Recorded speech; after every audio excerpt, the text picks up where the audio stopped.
السلام عليكم البنات، كي دايرين؟ لاباس عليكم؟ اش اخباركم؟ كنتمنى تكونوا كاملين بخير وعلى خير. فيديو جديد غنبارطاجي معكم هاد الوصفات اللي ساهلين وكيجيو لذاذين هكا، اقتراح للكوتي. كنتمنى ينال الاعجاب ديالكم، ولا عجبكم الفيديو ما تنسونيش من واحد لايك وبارطاجيو الفيديو مع الاهل ديالكم باش تعم فائده. وشكرا لكاع المتتبعين ديالي اللي كيسولوا فيا، كنقول لكم شكرا بزاف على الدعم ديالكم وعلى الحب ديالكم ليا، لا يخطيكم.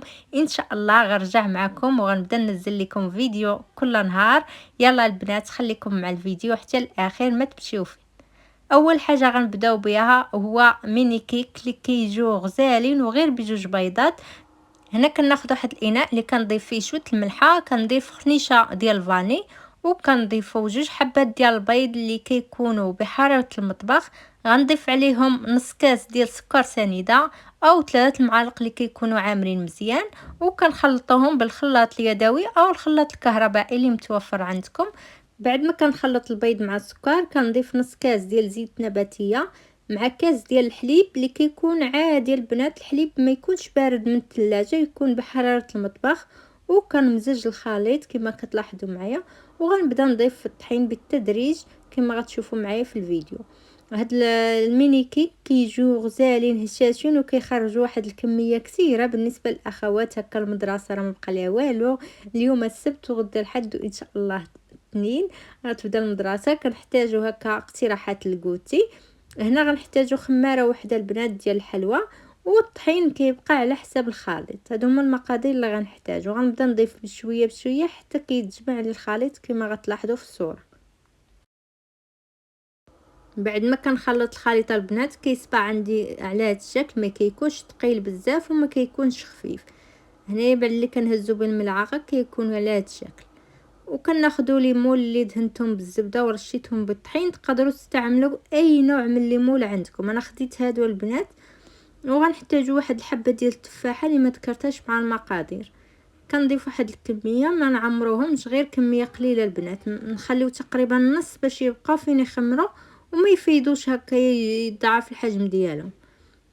هنا كنضيفوا تقريبا واحد الملعقه ونص، كنضيف واحد الملعقه ونص البنات، وكنحاول هكا نخبطهم باش يحيد داك الهواء اللي كيكون الوسط ديالهم، ما كيجوش فيهم فقاعات. وغنستمر حتى نكمل كاع الكميه اللي عندي.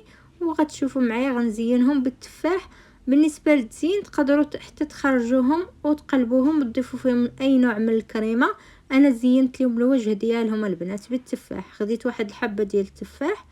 هنا بعد ما كملت كاع الكميه كما كتشوفوا معايا في الصوره، غناخذوا حبه ديال التفاح اللي غنبدا نغسلوها مزيان وكنقطعوها. نقطعوهم مرسوات اللي كيكونوا صغار بزاف. هنا كنحيدوا هذاك الوسط اللي كيكون الزريعه ديالها، وكنقطعهم البنات رقاقين باش هكا باللي كيطيبوا كيجيو معسلين. ما ديروهمش غلاظي راه يهبطوا لتحت وكيطلع الكيك الفوق. كترقوهم مزيان وكنستفهم هكا على هذا الشكل.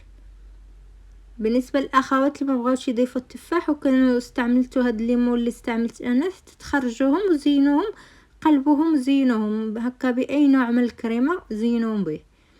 الفران كيكون شاعل سخون، شاعله غير من تحت على 180 درجه حتى يبداو كيتحمروا من الجناب، وكنشعل عليهم من الفوق يتحمر الوجه ديالهم. وكنخرجوهم هنا بعد ما زينتهم بالتفاح. كنضيف واحد شويه ديال سكر سنيده البنات، غير شويه سكر سنيده. وتقدروا تستعملوا حتى شويه ديال اللوز ايفيلي الا كان عندكم، حتى هو ضيفوه مع التفاح راه كيعطي واحد المنظر اللي زوين. ندخلوا الفران ونتلاقاو باش نشوفوا الشكل النهائي. خليكم مع الفيديو. بعد ما كنخرجوهم من الفران كندهنوهم بشويه ديال العسل ولا الكونفيتير، وكنزيدوا عليهم شويه ديال الكاوكاو مهرمش محمر او اللوز ايفيلي. هنايا كنقدموهم بالصحه والراحه، وغندوز نشارك معكم فطائر حتى هما بعجين اللي رائع وبسرعه كيوجدوا. خليكم مع المقادير. غنحتاجو كاس ديال الماء اللي كيكون دافي، تقدروا تعوضوه بالحليب. غنحتاجو معلقه صغيره ديال سكر سنيده، معلقه صغيره ديال خميره الخبز. بالنسبه للخميره كتبقى على حساب الجو. دابا الجو بدا كيسخن، كنضيفوا ملعقه صغيره اللي كتكون مملوءه، وغنبدا نضيف الطحين بالتدريج بشويه بشويه حتى كنجمعوا العجينه. هادو هما المقادير اللي غنحتاجو في هاد العجين. عجينه الاقتصاديه وفطائر اللي كيجيو ساهلين وما كياخذوش معك واحد الوقت اللي طويل، بسرعه توجدوهم هكا الكوتي او كوجبه للعشاء. هنا نخلي العجينه تخمر وغندوزو للحشوه اللي غنحتاجو فيها بصله كبيره مشلضه، عندي كميه من الكفته، عندي شويه ديال خيز زوم محكوك، وكنضيف الزيت البلديه وكنشحرها. وبالنسبه للتوابل تقدروا تضيفوا التوابل اللي كيعجبوكم. انا ضفت شويه ديال الملحه والفلفل الحاره السودانيه. بعد ما كتوجد الحشوه كندوزو للعجين.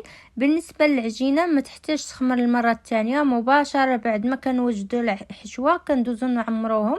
هنا غنديرهم على شكل طولي، تقدروا ديروهم مربعين، وغنطيبهم في الاله ديال البانيني. بالنسبه للاخوات اللي ما متوفرينش عندهم الاله ديال البانيني تقدروا طيبوهم غير في المقله العاديه.